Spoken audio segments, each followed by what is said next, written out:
जय जगन्नाथ नमस्कार मु सुरेंद्र मल्लिक।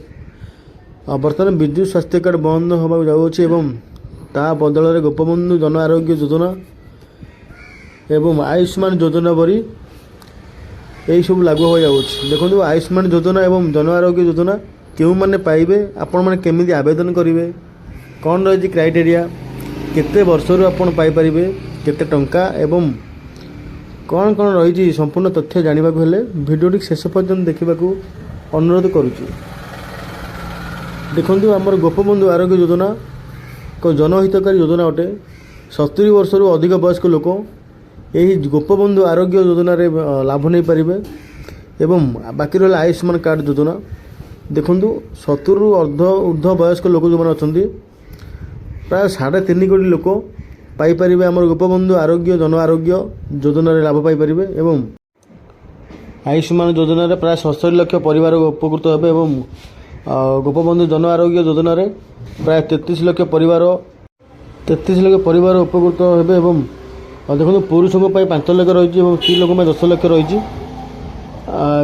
यही योजना बहुत शीघ्र आप कार्यकारी हवा जाऊँगी। देखो मुझे सब आप गोटे गोटे कहीदे कौ मान कौन मिल एवं बड़ा जना पड़ी जे विजु स्वास्थ्य कार्ड बंद हुई आसंता मसटा लागू हो पारे जहाँ वर्तमान निर्देश ही पहुँची आसंता मसटू कार्यकारी हबार जाऊँगी।